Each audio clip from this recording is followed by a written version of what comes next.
इस कहानी की शुरुआत होती है साल 1965 में। अमेरिका के अंदर चल रही सिविल वॉर अब अपने आखिरी समय पर थी।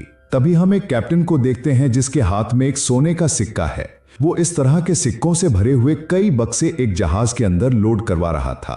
इन बक्सों के ऊपर CSA लिखा था। तभी अचानक ही उनके ऊपर हमला हो गया, लेकिन कैप्टन ने जल्दी से जहाज को पानी में उतारा और सारे इंजन बंद कर दिए ताकि अंधेरे में उसके जहाज का किसी को पता ना चले। और हुआ भी कुछ ऐसा ही।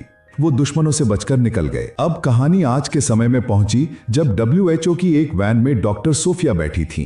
ये वैन अभी अफ्रीका के लास वेगस शहर में है। इस शहर में एक बीमारी तेजी से फैलने लगी है। एक नए मरीज की जांच करने पर पता चला कि उसे भी वही बीमारी है जिसके बारे में अभी वो कुछ भी समझ नहीं पाए हैं। मरीज की मां ने बताया कि कुछ दिन पहले ये अपने पिता के साथ माली देश गया था और वहां से लौटने पर इसकी ये हालत हुई है।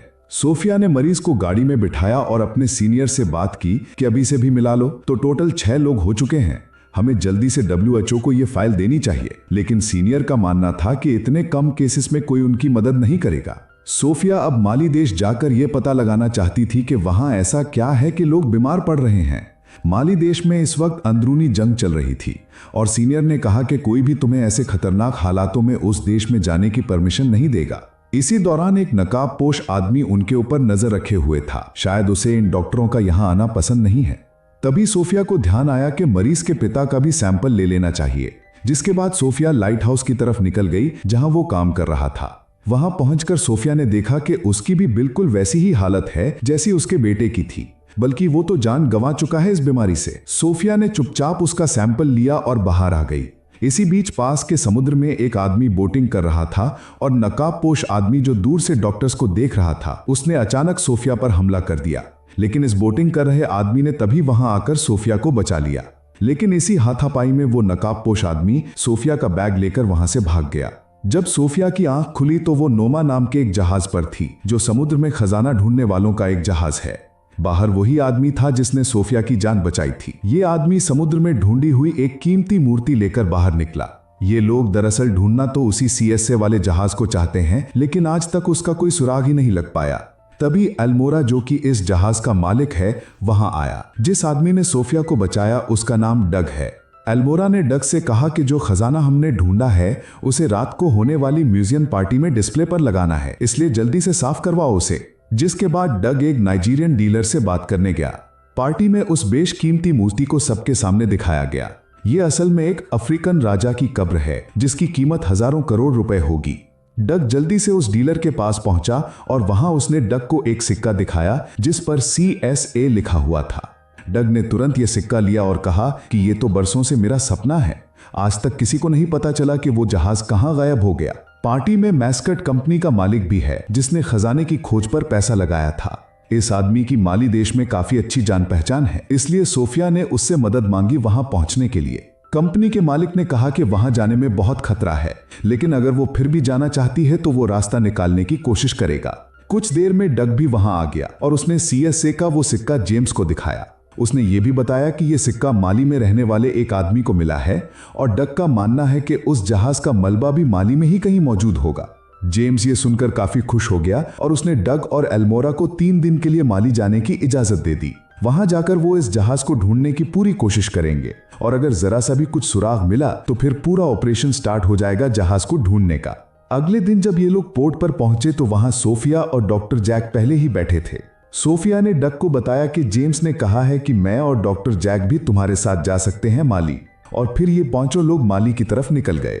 रात को खाना खाते हुए डग ने सोफिया को उस सिक्के के बारे में बताया और ये भी कि इस जहाज को ढूंढना डग का बचपन का सपना है। माली पहुंचते ही सोफिया और जैक अपने रास्ते निकल गए और डग और बाकी लोग उस आदमी के घर पहुंचे जिसे सिक्का मिला था। उसके घर जाकर पता चला कि वो आदमी मर चुका है। उसका जहाज तक पहुंचने का रास्ता फिर से बंद हो गया था। तभी डग को वहां एक मस्जिद दिखाई दी। ये तीनों वहां जाकर एक आदमी से मिले। अक्सर ऐसी धार्मिक जगहों पर पुराने रिकॉर्ड्स दर्ज रहते हैं। डग के पूछने पर वहां एक आदमी ने पुराने रिकॉर्ड्स में देखा। तब पता चला कि सालों पहले वहां के पोर्ट में एक जहाज आया था, लेकिन उस जहाज में कोई भी जिंदा नहीं बचा था और पानी का बहाव इतना तेज था कि वो जहाज बहकर आगे की तरफ चला गया। ये जानकारी डग के काफी काम आने वाली थी। वो तुरंत जाकर जेम्स से मिला और उसे सब कुछ बताया। बिना देर किए ये लोग जाव शहर जो कि यहाँ से थोड़ा आगे है उसकी ओर बढ़ने लगे। रास्ते में इन लोगों को अपनी बोट के एक हिस्से में कुछ मिला। थोड़ी जांच करने पर पता चला कि ये खास तरह की मिट्टी है जो कि जंग भी हो सकता है।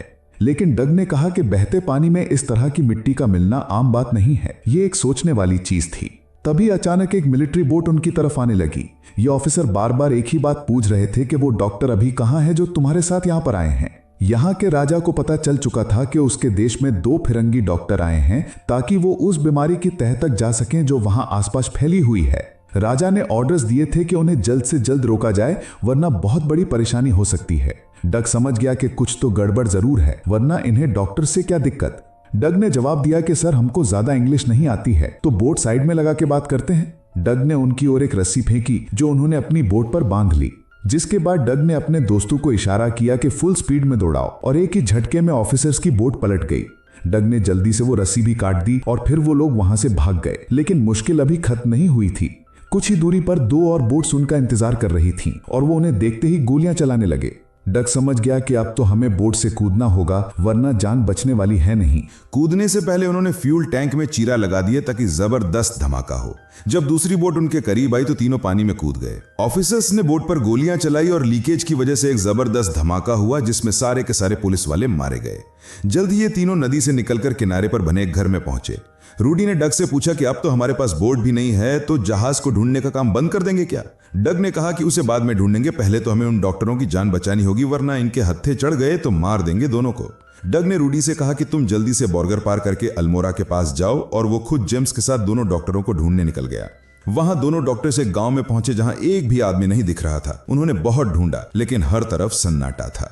सोफिया को एक घर में लोगों की लाशें मिली और इन सभी लोगों की मौत भी उसी बीमारी से हुई थी। सुबह होते ही दोनों ने सारी लाशों को दफना दिया। उधर रूडी ने भी छुपकर बॉर्डर पार कर लिया। सोफिया को गांव में एक कुआं मिला और उसने सोचा कि शायद इसके अंदर कुछ मिले, तो उसने अंदर जाने की तैयारी शुरू की। नीचे पहुंचकर जब वो पानी का सैंपल लेने लगी तभी जैक ने बताया कि ऊपर कुछ मिलिट्री वाले आए हैं और फिर गोलियां चलने की आवाज आई और जैक को छोड़कर उन्होंने बाकी सबको मार दिया। कुएं के अंदर सोफिया डरी हुई छुपी रही। तभी वहां एक हेलीकॉप्टर लैंड हुआ जिसमें माली देश का राजा काजिम वहां आया। काजिम ने जैक से पूछा कि लेडी डॉक्टर कहां पर है। चौकर की आवाज सुनकर डग और जेम्स को भी पता चल गया कि डॉक्टर आसपास ही होंगे, लेकिन काजिम बहुत गुस्से में था। उसने जैक को गोली मार दी और अपने आदमियों को ऑर्डर दिया कि सोफिया को जल्द से जल्द ढूंढा जाए। डग और जेम्स पास ही में छुपकर यह सब कुछ देख रहे थे। काजिम के आदमी आसपास सबको मारने लगे। एक बार तो डग की जान भी खतरे में आ गई, लेकिन पीछे से सोफिया ने आकर काजिम के आदमी को मार दिया। अपने सीनियर डॉक्टर जैक की मौत से सोफिया को बहुत गहरा सदमा पहुंचा, लेकिन डग ने कहा कि जल्द से जल्द यहां से निकलना होगा क्योंकि यह जगह बिल्कुल भी सुरक्षित नहीं है। अब वो तीनों काजिम के मिलिट्री एरिया से निकलकर एक दूसरी जगह पहुंच गए, लेकिन ये लोग जहां पहुंचे हैं ये और भी ज्यादा खतरनाक है। तभी वहां कुछ घुड़सवार आए और इन तीनों को बंदी बना लिया और अपने राजा गॉडगो के पास ले गए। गॉडगो ने उनसे पूछा कि यहां तुम क्या करने आए हो। सोफिया ने बताया कि मैं एक डॉक्टर हूं और एक बीमारी फैली हुई है आपके इलाके में, उसकी खोज कर रही हूं। बीमारी का नाम सुनकर उसे एक कमरे में ले जाया गया जहां न जाने कितने लोग उसी बीमारी से मर चुके हैं।